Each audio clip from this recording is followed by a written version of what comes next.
लड़कपन, जवानी और बुढ़ापा, मुझे लगता है तीनों ही तब अच्छे हो जाते हैं जब तीनों लड़कपन, जवानी, बुढ़ापा भगवान से जुड़ जाएं, तब तीनों अच्छे हो जाएं। और यदि भगवान से नहीं जुड़ा तो लड़कपन खेल में खोया।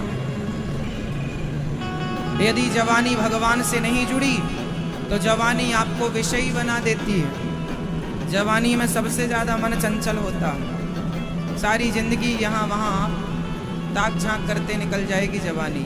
तो जवानी में यदि संयम नहीं मिला, जवानी में सही रास्ता नहीं मिला, तो जवानी आपको कुत्तों की तरह बनाएगी। जवानी आपको जैसे कुत्ता 17 जगह मुंह मारता है, ऐसे तुम्हारी जवानी।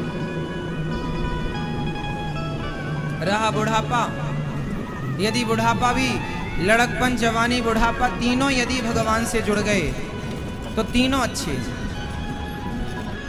और नहीं जुड़े तो तीनों व्यर्थ, तीनों व्यर्थ। लड़कपन, जिस लड़कपन में आपने भगवान की कथाएं ना सुनी हो, जिस लड़कपन में आपने संस्कार ना पाए, सही राह ना पकड़ी लड़कपन में, तो वो लड़कपन क्या। और जिस जवानी में आपने सही राह पर ना चले हो, समाज की सेवा ना किए हो, देश की सेवा ना की हो, किसी की भलाई शरीर से ना हुई हो, तो फिर जवानी का मतलब क्या? केवल विषयों के भोग के लिए। तो तुमसे ज्यादा तो विषय का भोग कुत्ता बिल्ली कर रहे हैं, बंदर भालू कर रहे हैं। तो जवानी का अर्थ क्या? और रहा बुढ़ापा, तो बुढ़ापे का भी कोई अर्थ नहीं है यदि भगवान से ना जुड़े तो। क्या काम का बुढ़ापा? लड़कपन खेल में खोया, जवानी नींद भर सोया, बुढ़ापा देख कर रोया। क्या करेंगे बुढ़ापे का? इसलिए लड़कपन सबसे बढ़िया है शुरुआत। लड़कपन में ही बच्चों को भगवान की तरफ मोड़ देना चाहिए। लड़कपन में किसकी तरफ? यदि आपका लड़कपन सही गुजरा तो जवानी में संस्कार लड़कपन वाले रहेंगे, और जवानी सही गुजरी तो बुढ़ापा सही है। जवानी बिगड़ी तो बुढ़ापा बिगड़ता। जो आदमी जवानी में मेहनत नहीं करता, जवानी में काम नहीं करता, उसे बुढ़ापे में काम करना पड़ता। जवानी मिली है, पैसा कमाओ, पर पैसा भी धर्म से कमाना, मीन्स सही काम करके कमाना। और वो तब आएगा जब आपके हृदय में आध्यात्म होगा, धर्म होगा, तो ईमानदारी से पैसा कमाएंगे। वरना जैसा मिले चोरी बेईमानी, लोग तो मर्डर करके भी पैसा कमा रहे हैं। आजकल तो मर्डर की सुपारी ली जाती है समान संसार में।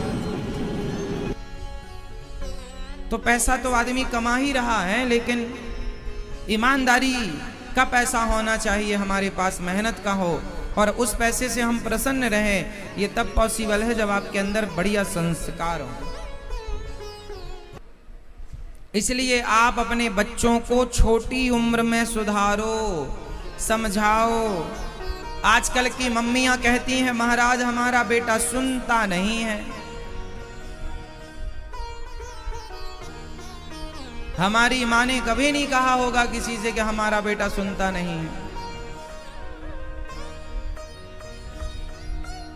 हमारे पिताजी ने कभी नहीं कहा होगा किसी से कि हमारा बेटा सुनता नहीं है। क्यों? हमारे जब हम छोटे थे तो हम वही करते थे जो माता पिता कहते थे।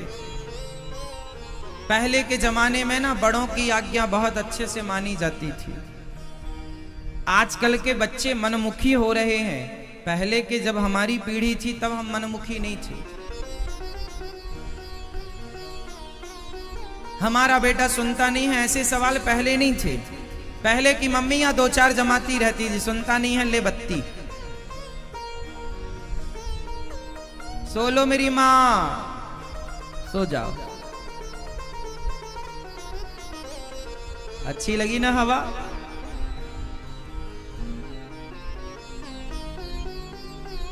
हमारा बेटा सुनता नहीं है महाराज, क्या करेंगे इसके लिए आप? बच्चों को थोड़ा सा प्यार करो। कब तक प्यार करना चाहिए बच्चों को?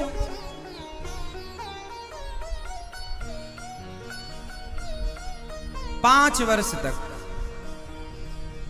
लाड़येत पंचवर्षाणि। लाड़ प्यार बच्चों से कब तक करो? 5 साल की उम्र तक। बच्चे 5 साल के हैं, खूब लाड़ प्यार करो। 6 साल के हैं, खूब लाड़ प्यार करो। पर 5 साल से ऊपर हो रहे हैं तो ताड़येत, थोड़ा सा देखते रहो।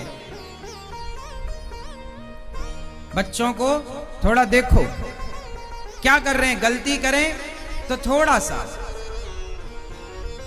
सा दंड देना जरूरी है। जरूरत से ज्यादा नहीं, पर थोड़ा थोड़ा भय जरूरी है। थोड़ा सा प्यार किया, अब थोड़ा सा गलती करने पर दंड।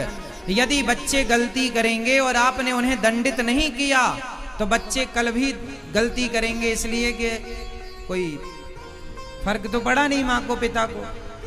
वही गलती तीसरी बार करेंगे, इसलिए थोड़ा सा दंड। आप लोग बच्चों को दंड देते हैं कि नहीं? कितने लोग आप में से बच्चों को दंड देते हैं गलती करने पर? ज्यादा नहीं, मारना नहीं है बहुत ज्यादा, पर थोड़ा सा भय जरूरी है। थोड़ा सा, बच्चे हैं ना, छोटे हैं ना, थोड़ा सा नहीं करेंगे तो वो कल गलती पे गलती, गलती पे गलती। भय जरूरी है। जलधि विनय न मानत जलधि जड़ गए 3 दिन बीत, बोले राम सकोप तब भय बिन हो ही न प्रीत। बिना भय के काम नहीं होता। आप फैक्ट्री लगाओ और फैक्ट्री में आप मजदूरों को आजाद छोड़ दो कि काम करना है करो, नहीं करना ना करो, बर्बाद हो जाओगे आप। भय जरूरी है। गलती करने वाले को पनिश जरूरी है। एक गलती करेगा और आपने उसे दंडित किया तो 4 लोग अपने आप ठीक हो जाएंगे कि यार हम करेंगे तो हमें भी मिलेगा, और आपने नहीं किया तो एक की गलती 10 को बिगाड़ेगी। अरे क्या हुआ था उसका? कुछ नहीं हुआ, हम भी करो। हमारे देश में बलात्कार जानते हैं क्यों होते हैं? क्योंकि बलात्कारियों को सजा नहीं मिलती। इनको यदि चौराहे में खड़े करके लाइव टीवी पर प्रोग्राम चलाया जाए, इनके चौराहे पर फांसी पर लटकाया जाए, पूरी दुनिया देखे तो लाखों लोग डर जाएंगे कि नहीं जी ऐसा नहीं करना वरना हमारे साथ ऐसा होगा। चौराहे पर खड़े करके फांसी होनी चाहिए। चोरी करने वाले के चौराहे में खड़े करके हाथ काटे जाने चाहिए। वो हाथ कटा आदमी जहां जहां जाएगा लोग समझ लेंगे चोरी की है। आदमी सोना पड़ा होगा, क्या मजाल, पहले के जमाने का शासन मस्त था, राजाओं का न्याय प्रणाली अच्छी थी, इतना लेजी काम नहीं था, तुरंत न्याय होता था, बलात्कार होते ही नहीं थे, न्याय मिलता था।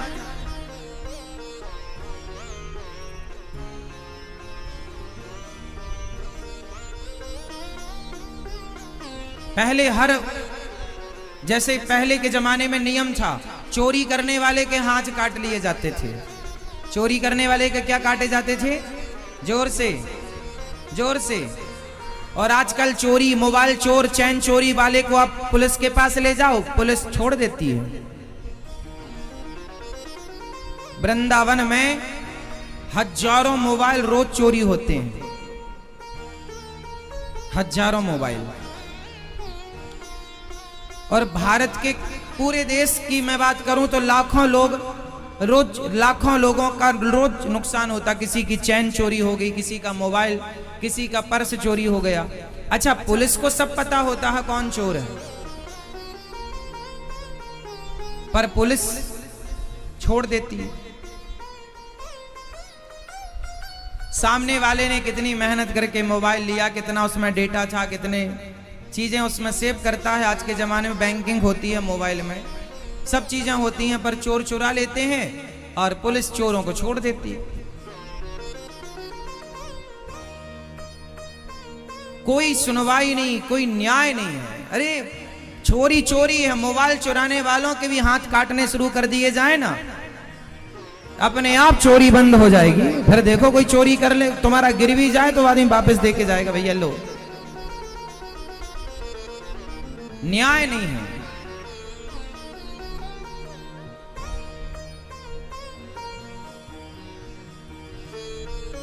इसलिए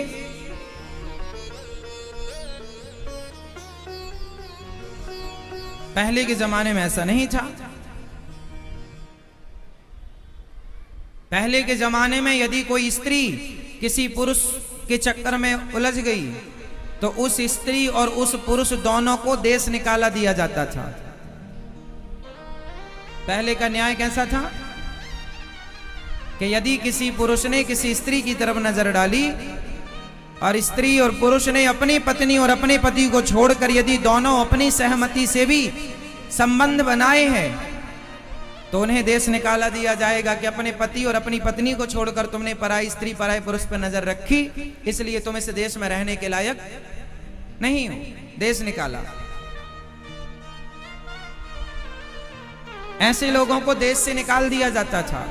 तो ऐसे लोगों को जो निकाला गया ना देश से, तो ये नाव में बैठ बैठ के समुद्र पार करते थे।